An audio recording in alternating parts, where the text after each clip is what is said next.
Shalom setiap pahlawan Tuhan yang gagah perkasa. Pada kesempatan kali ini saya akan membahas mengenai Be Exemplary, di mana kita sebagai pengikut Kristus, sebagai orang percaya, kita harus bisa menjadi teladan bagi orang-orang sekitar kita. Amin. Seperti yang tertulis dalam 1 Timotius 4 ayat yang ke-12. Janganlah seorang pun menganggap engkau rendah karena engkau muda, tetapi jadilah teladan bagi orang-orang percaya. Oleh sebab itu, kita harus bisa menjadi teladan bagi orang-orang percaya. Sama seperti yang telah Tuhan Yesus ajarkan melalui kebenaran firman-Nya. Seperti yang dikatakan dalam Injil Yohanes 13 ayat yang ke-15, sebab aku telah memberikan teladan kepadamu, supaya kamu juga berbuat sama seperti yang telah kuperbuat kepadamu. Jadi, apa yang telah Tuhan Yesus ajarkan kepada kita melalui firman-Nya harus kita lakukan. Amin. Karena kita adalah pengikut Kristus, oleh sebab itu kita harus menjadi teladan seperti yang sudah Tuhan Yesus lakukan pada masanya. Lalu bagaimana cara kita agar kita bisa menjadi teladan?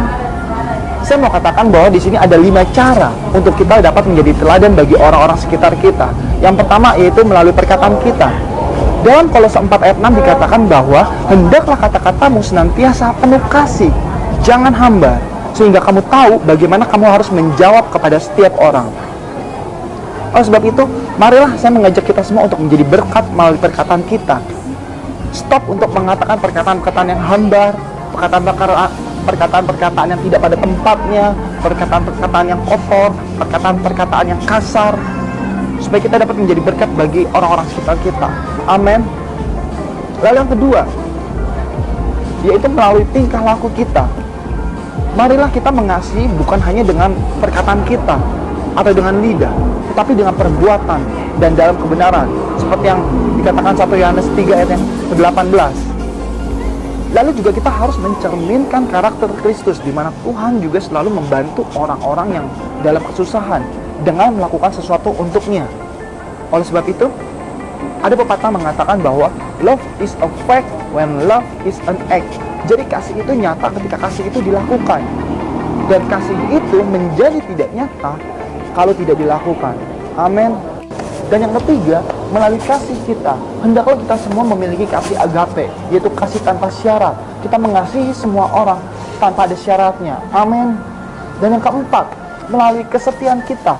Dalam Amsal 20 ayat 6 dikatakan bahwa banyak orang menyebut diri baik hati, tetapi orang yang setia, siapakah dapat menemukannya? Itu artinya orang setia adalah orang-orang yang langka di mata Tuhan. Oleh sebab itu, marilah saya mengajak kita semua untuk hidup dalam kesetiaan dalam Tuhan. Lalu yang terakhir, yang kelima, melalui kesucian kita. Bagaimana cara kita agar menjaga kesucian atau hidup kudus di hadapan Tuhan? Yaitu dengan cara membaca firman Tuhan dan melakukannya. Seperti yang dikatakan dalam Mazmur 119 ayat yang ke-9. Dengan apakah seorang muda mempertahankan kelakuannya bersih?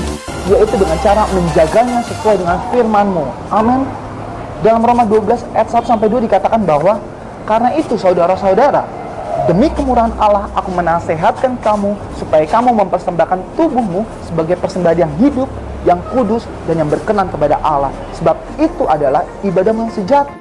Janganlah kamu menjadi serupa dengan dunia ini, tetapi berubahlah oleh pembaruan budimu, sehingga kamu dapat membedakan manakah kehendak Allah, apa yang baik dan yang sempurna di hadapan Allah. Amin. Oleh sebab itu, saya mengajak kita semua untuk dapat menjadi teladan bagi orang-orang di sekeliling kita, yaitu dengan cara yang pertama, menjaga perkataan kita dengan penuh kasih, menjaga tingkah laku kita, menjaga kasih kita agar tetap memiliki kasih Kristus.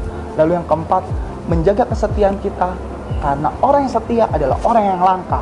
Lalu yang terakhir, yang kelima adalah menjaga kesucian kita, agar nama Tuhan boleh dipermuliakan melalui setiap kehidupan kita, pribadi lepas pribadi. Amin. Tuhan Yesus memberkati.